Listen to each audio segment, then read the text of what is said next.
spend some time talking about Tesla and the Robotaxi event that they just had on October 10th. So I'm not sure if you guys, the host Dominic and Tristan, I'm not sure if you guys watched the Robotaxi event, or at least watched clips of it or watched the highlights of what was announced. But I did watch the entire event. And let me just go through kind of what was announced for audience members who might not have been paying attention, because I think that this is what was announced was something truly revolutionary and pretty great, and a lot of people just maybe didn't get it, but we'll talk about that a little bit later. So the first thing they announced was, of course, the highly anticipated Cybercab, which included a picture of it on the docket, and I'll put it in post when I edit the show. But this is what it looks like. There's the butterfly wing doors, or yeah, I think that's what they're called. Like, it opens kind of vertically off to the side, and then yeah, it's like maybe inspired somewhat by the Cybertruck. It's got like this kind of steel exterior kind of look, and then it's a very different design than any other vehicle on the road for sure. And Tesla said they're not gonna paint them, so it's just gonna be kind of the natural kind of metal look. So the interesting thing about this vehicle is that there is no steering wheel. So it is meant to be 100% autonomous. And at least Elon said it's going to be under $30,000. So it's going to be relatively cheap. And also, it'll probably hit mass production sometime maybe late 2026, or more likely, since we're dealing with Tesla and Elon time, probably in 2027. So that was the first thing, right? So the idea of this is that you'd either buy one for yourself and you can like rent it out and make it into a robotaxi and it'll make money for you. Or better yet, if you want to run your own company, run your own taxi company, you can buy a fleet of these. And then the software will just manage, the rides, and then you can just make money kind of passively, because you don't have to actually do any work, and just let the car drive itself. So this is kind of the idea of reducing the cost of taxi rides. And if you look at companies like Uber and Lyft, the vast majority of the money that is paid to Uber and Lyft, it goes to the driver, right? And I know people are going to be mad at hearing that statements like, oh, they're already underpaying the drivers. What are you talking about? Well, it just like, even the amount of money that they're like supposedly underpaying the drivers, that takes up like the vast majority of what the customer pays when they're paying for an Uber ride. So, for example, if an Uber ride costs $20, and like, I don't know what the percentage is, but I would imagine like 10 to 15 of that, like more than half of that money, eventually makes its way to the driver. So like Uber, for the amount of money that they make on like the remaining $5 or whatever it is, right? But if you can take the driver out, that's the point, right? You take the driver out, and the car can like 100%, almost 100% of the ride will hit the bottom line. That's kind of the idea. So of course you still have to pay for the electricity, but electricity is cheap, right? So that's kind of the idea, is just to like kind of break out into a new industry and take on Uber and Lyft and completely transform the taxi business. So there's that. And then the second picture is the Cybercab next to a Robovan, or I guess Elon called it like a Robovan, or he pronounced it really weirdly, but it's a Robovan. And I think he said it could hold up to 20 some odd people. So it's rather huge, right? So you can see the size comparison compared to the Cybercab, which is just like the size of a regular, two-seater, two-door sedan. So yeah, that's the Robovan. And then there's also been an update on Tesla Optimus, which is the robot that Tesla has built. So maybe we can discuss a little bit about this as well, where a lot of people were kind of, mad at Tesla for doing this like robo event. in this particular way that they chose, which is to have real people remotely control the robot. So like when people were asking the robot a question, somebody like a real human would be in a remote location and like listen to the question and respond through a speaker on the robot. So it wasn't actually the robot using an LLM to respond in real time. So like if you look at the interactions between the guests and the robots, because the robots they have them around like walking around serving drinks and pouring drinks. So it was mostly to demonstrate the dexterity of like the robotic hands and like the legs and stuff. But it wasn't completely AI. It was remotely controlled. So a lot of people were kind of upset at that fact. Where like I don't think Tesla was trying to, you know, make it seem like they were 100% autonomous. But they were just, in my opinion, trying to demonstrate the idea that these robots can be moved around and they can walk and they can pick up stuff and pour drinks and there's no problems with it. And their, hands are very dexterous, just like a human hand. So I think that was the main purpose. But some people were like upset that they didn't go far enough and the software is probably not fully there yet. But yeah, anyways, we can maybe save that discussion for a little bit later. But just to pass the question off to you guys, did you guys watch the event or did you watch the highlights? What did you think of the event in general? What did you think of the Cybercab and the Robovan and the Tesla robot, the Optimus robot? And how do you think about, like, are you bullish or bearish Tesla stock? That's maybe another relevant question, because Tesla stock did take a pretty big dip after this Robotaxi event. And some people were saying that, it's just regular par for the course, because usually with these things is buy the rumor, sell the news. But maybe another reason is that these like products, the Cybercab is not going to be available till probably 2027. So there's nothing like immediate for us for Wall Street, especially, to chew on. So maybe that was part of the reason. So and a lot of people were upset that it's like there's nothing immediate that is happening with Tesla, right? But then again, there's the counter side of the argument is that this, like, Tesla's so far ahead and what they demonstrate is so like revolutionary and significant, and people just don't get it. So which side of the argument are you on? Are you bullish or bearish Tesla stock? Do you think the dip of Tesla stock was justified after this event, or do you think it's unjustified and you want to buy more Tesla stock? And what's kind of your opinion? So anyone who wants to take that away.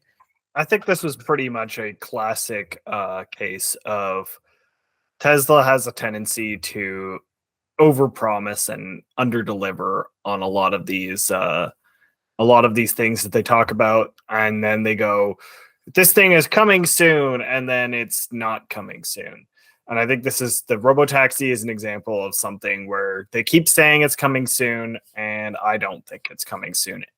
I don't think it's coming particularly quickly. It might come at some point, but from my opinion, there's still a ways off of having full self-driving, particularly self-driving that is sufficiently competent enough that people will choose to rely on it. Because we have to remember that self-driving for Tesla has to be better than people driving for it to be something that people are going to be considering using. Like, it can't just be as good. It has to be better, or else why would I use it over just, driving myself? Like, why would I put myself at risk if it's worse than a driver? And if it's there's always that like liability factor. Like, if Tesla's car decides to run over a child, who's at fault? So I would say that it needs to be extremely good for self-driving for it to be a possibility. And the Robotaxi essentially relies on that fact, because if you're going to have a Robotaxi, you need it to be robo. It's right there in the name. Otherwise, it's just a guy driving Uber in a Tesla, right? It's not super valuable. So I think that Tesla is kind of just doing what they typically do, where they've got good products, they've got good ideas, they do a lot of bluster saying that everything's going to move really quickly, and then it doesn't, and then we don't actually see the fruits of their output for several years, because they seem to be really intent on selling these kind of like these good ideas that are something that actually turning them into reality is extremely difficult. And then they give us such a succinct time frame that they're going to have it done by, and then they can never meet that. And I understand that they can't meet it because what they're dealing with is so intense, but in terms of like development, etc. But the fact that they keep kind of being like, oh, it's going to be on the next one, oh, it's going to be on the next one, and it's just constantly being like, oh, it's going to be on the next one. It's just like, when is it actually going to be here, right? I'd kind of rather have a reasonable estimate rather than this continual, "Ooh, it's coming soon, look at some proof of concept stuff," right? And the same goes for stuff like their robots, which again are very cool and could be very useful in the future, but are currently not at the point where they can be a viable product for someone to buy right now, right? You're not going to be buying a robot so that someone can run it around your house. So I think that the reaction from the stock market is pretty much as expected, because I think that the buy the news, sell the rumor. I think that in this, in this, what is this? Sell the news, buy the rumor. In this case, this is another classic example of Tesla's being a very good buy the rumor, sell the news kind of company, because of the fact that they have really exciting rumors, and then the actual reality of what they've been capable of doing is always less than what the rumor of what they're capable of doing is. So whether Elon says that self-driving is going to be a thing tomorrow or, a year from now, I don't believe him. I don't believe that they're that close. I would be much happier if they gave a more reasonable estimate, but that would be worse for the stock performance. So, I mean, take what you will on that one. I also just think that their bus thing is kind of just like, why? It's not. I don't really see the value proposition of their bus, because there are already vehicles like cars where not cars, buses that can use electrical to power them as they drive around in a city. So, and they can swap between the two. So what value does this thing being electric really offer when Well, the value, just to clarify, the value is that the Robovan will also be autonomous. I think that's what they're getting at. It's less so that they're building just another electric van. It's that like both the Cybercab and the Robovan are both going to be fully autonomous. And But the I don't Robovan, like, has more people, right? Like it can carry 20 some odd people, whereas the Cybercab can only carry, it's only a 2-seater, so it literally only carries 2 people. I think I stand by my stance of I don't see them getting it done anytime soon on the robo driving. So them being them offering a bus to do it, and we have to remember that driving a bus is a lot harder than driving a car in the first place. They have a specific license that people have to get to be able to drive a bus in the first place. So the likelihood that the AI is sufficiently competent enough to be better than a human driver so that it can drive in the first place, along with now in addition to being better than a human driver, now it's to be better than a bus driver. We're adding on a lot of requirements onto the AI, and developing for that and capturing all these niche cases that the AI needs to be able to handle is going to be very difficult. So I don't really see this technology being here in the timelines that they tend to suggest.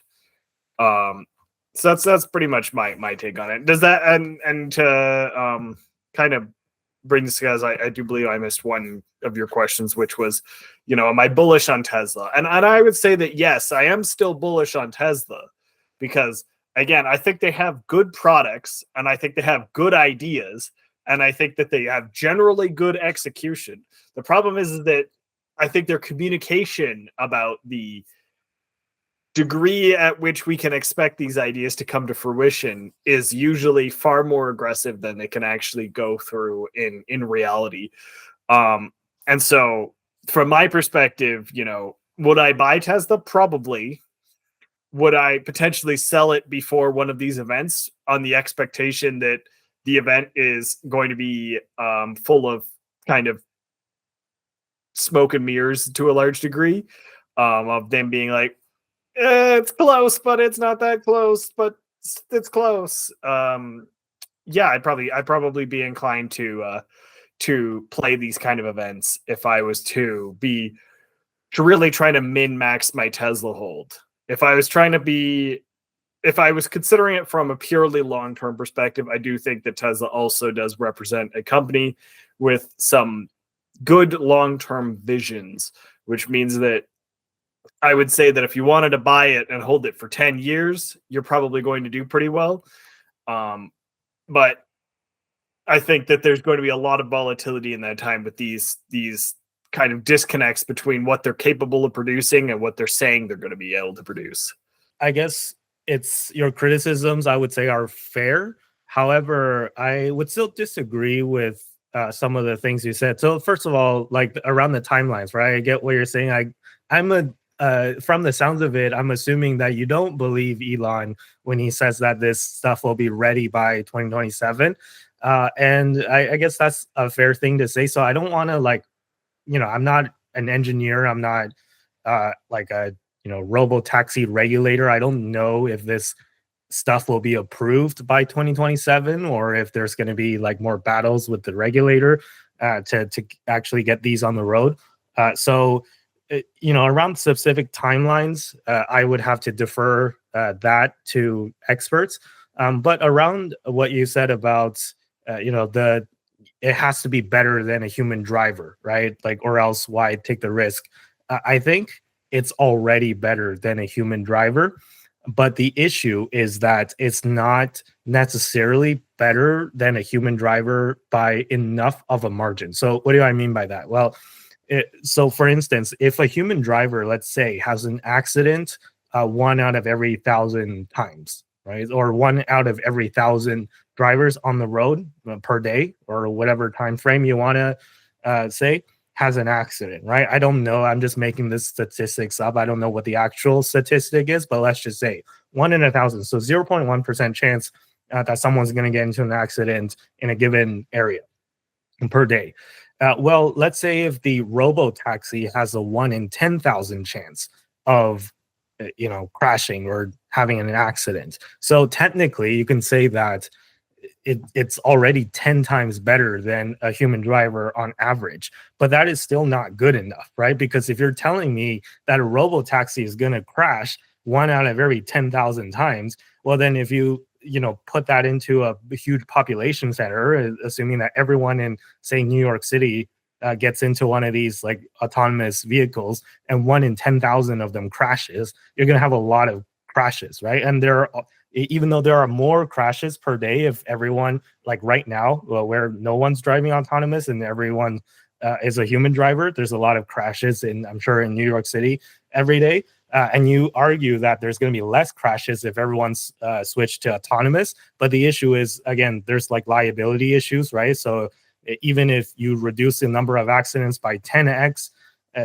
if it's all autonomous, who is at fault, right? Is Tesla at fault, or who is the developer who actually wrote the programming at fault? Like this becomes a liability issue, right? So it's not good enough that Tesla is 10 times better than a human driver.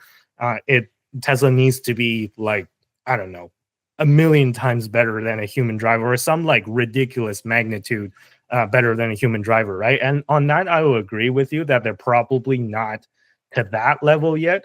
But I would push back on this idea that Tesla autonomous driving is not better than a human driver, because I think it already is, but it's not like better enough by a large enough margin, if that makes sense.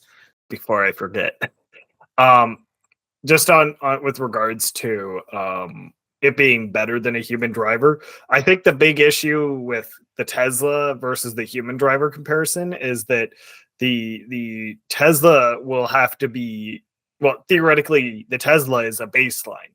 Everyone is at the same, like every Tesla driver should be at the same, because like the robot should be the same between everyone. The AI that's running it should be the same between everyone. Like we shouldn't be buying and I don't think they're going to do this, but we shouldn't be buying like an AI that is a better or a worse driver or something like that, right? There should only be one, right? And that's the expectation. So on that front, I think the big issue with comparing it to a human driver is that you've got a massive range of human drivers, because you'll have terrible ones and you'll have really good ones.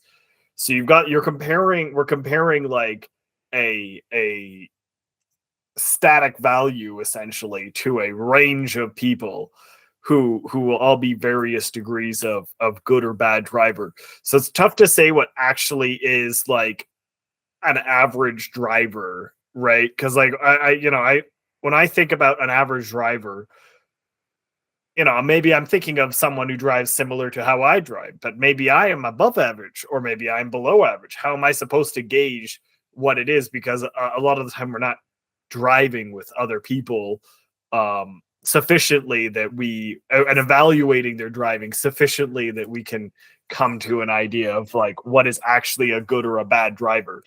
And the problem with the Tesla is that, as you're saying, like they have to be clearly demonstrably better by a large amount, because otherwise it's going to be compared to the best human drivers presumably, or like very good human drivers, because no one is like rolling out of bed and being like, whose car I want to get in for my taxi? The worst driver on the road. That's who I want. I want the guy with like 16 crashes. Like that's whose car I want to get in. So everyone's kind of going into it with the expectation of having a good driver involved in this.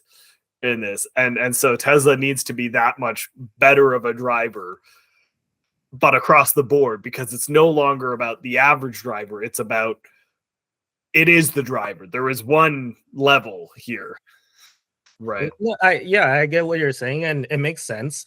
But maybe my kind of counter to that is that there's statistics that we can look at of like how the average driver performs, right? So like I get what you're saying with like there is no like what is an average driver, right? But I'm just looking at, let's say, like my example previously, how many accidents happen on a per capita basis in a given area on a certain day, right? Or something like that. And can like Tesla beat that average? I mean, beat that average meaning come in lower, right? Hopefully have less accidents than a given day in a given area. So there's statistics you can look at to like determine whether or not Tesla is safer than an average driver or not. So I think if you look at a lot of the statistics, granted, like you're gonna have to believe Tesla's like data gathering and their level of accuracy on how they gather the data. But if you look at a lot of the data that Elon's publishing out himself, it does appear that Tesla is already safer on average, meaning it causes less accidents than human drivers on average. But yeah, like as I said before, the magnitude has to be like it's called chasing the nines, right? So like FSD, like full self-driving, has to be 99.999% accurate. Like you have to get like those really smaller nines that are a lot of decimal points behind like the previous nine. So like you have to make it's not good enough for it to be 99.99% accurate. It has to be like 99.999. You have to like go like 8 digits or something to make it really like convincing for regulators to put their stamp of approval on it, right? And I think that Tesla is making big strides on this. Again, we can debate timelines, but I don't want to get too much into it. There was one more point that I wanted to maybe push back on, where I think Tristan, you said earlier, where driving a van is harder than driving like a sedan. So maybe you need a, like, for human drivers, you need a special license to drive a vehicle above a certain size, and it's going to be more difficult for the AI to drive a van than it is to drive a sedan. And think I don't think that that's accurate. I would disagree with you on that, and I would push back on it by saying that if you examine the reason as to why it might be more difficult for a human driver to drive a big van or a big bus instead of a sedan, is because it's just physically bigger, right? And you have to you have to be more careful because you have to be more spatially aware, because a lot of things are further away from you, right? Like the furthest extent of where your vehicle stretches is like so far away from where your driver's is sitting on the driver's seat, and you have to be really spatially aware. However, with robots and autonomous vehicles, you just put more cameras, or you just put like the cameras are, you just scale them up, right? And I don't think it's necessarily harder for robots to drive a van, because like they're always spatially aware because there's cameras that can see all angles, right? Versus if you try to scale it up for a human, it's harder for a human to be that spatially aware. So I think that that's kind of where the disconnect is, where it is something that is harder for a human, but I don't think it scales the same when it comes to autonomous robotaxis, right? Like you can have a bigger robotaxi, and I think the software will be just as good. But anyways, yeah, more cameras, more data, more variables is just it's going to be more work for the AI to handle additional data points. Just saying. So there will be some impact. Yeah, I mean, I'm not saying that there won't be any additional impact, but I think it's really easy for computers to scale these types of things. Like it's a lot easier for a computer to scale. Like the example that I give is like, single digit arithmetics versus 3-digit arithmetics, right? If you're trying to add two single digit numbers, like the human mind can do it instantly, and a computer can also do it instantly. But for if you're trying to add 4 digits or 5 digits together, a computer can still do it instantly, but humans can't do it instantly, or most humans can't. Maybe some can, but that's kind of my point, is that I think the robot, like an AI, is going to scale better at such a task, such as driving, if you already have the sedan version of the full self-driving ready. But yeah, I mean, I've spoken a lot. Dom, it's finally your turn to give your opinion, so I'll pass the mic to you now for this momentous occasion. Sure, no worries. Yeah, I guess I kind of agree with you, Andy, on like the whole so I guess probably this AI like driving system, autonomous driving, is better than like most humans. That could be huge possibilities. I don't know the facts of that, but I think humans in themselves are extremely afraid of innovation. So for this to be successful over in the long run, I think it has to be like way better. And a lot of people have to trust the idea of a robo taxi and like a human not actually driving that. So in some ways, Tesla has to figure out how to overcome that problem in itself, and I'm sure they will over time. And I think maybe the not super successful run of all this is simply because of the timeline, and people are like skeptical about that in general, and how um, I guess what's an example, like the Cybertruck wasn't, you know, clear paths on like a sunny day. There was like some hiccups here and there in regards to it, and maybe people feel that this could be similar. So he does have that history, but on an overall scale, I think I'm still currently bullish on Tesla, just because if we're talking about history, I think Tesla historically has found ways to do really well in like the long term, like what Tristan was saying. And if you basically just hold the stock for a long period of time, you're most likely going to do good. And Elon's going to find a way to figure things out. But just because of his also rocky history, people might not like that either. But I think the idea of robo taxing is pretty cool. Would I hop into one myself? Maybe not until like 10 people I know safely do it, but I just probably won't be the first one. I feel like Andy might be the first one to go in, but yeah, count me out. Like, give me a few people and then I'll pop in too. But let me flip this back on you, Dom. Would you trust Waymo, right? Because I know you talked about Waymo in the past. Would you get into a Waymo? Damn, you know what? I think I would just because like, I feel like enough people have gone into it. But like if I was in an Airbnb or a hotel and I needed to go to, let's use like Dunkin' Donuts for example, sure, but I'm not going to like San Francisco to where the 49ers play. I'm not going to that stadium, right? Like I'm not going to take a Waymo there. They only offer rides in like the downtown core of San Francisco. I'm not sure if you've or places in LA as well. Like, but it's all in very heavily populated areas. So, I think it's a misconception, I guess you can say, that Waymos are like operating like it's safer to take a Waymo in like the suburbs and stuff like that, and avoiding like highways and downtown areas. Like actually, like that's not even an option. Like you have to only take Waymos in like those really populated areas, right? And just another counterpoint, more people use Tesla FSD right now, just like not the Cybercab, but in their Model Ys and Model 3s and whatnot every day. Like way more people use Tesla FSD right now and rely on it than Waymo, right? So if you're looking at the sheer amount of people who have tried Waymo versus the people who have tried Tesla FSD just in its current version, there's way more people that have tried Tesla FSD and actually use it every day. So yeah, what do you have to say to that, Dom?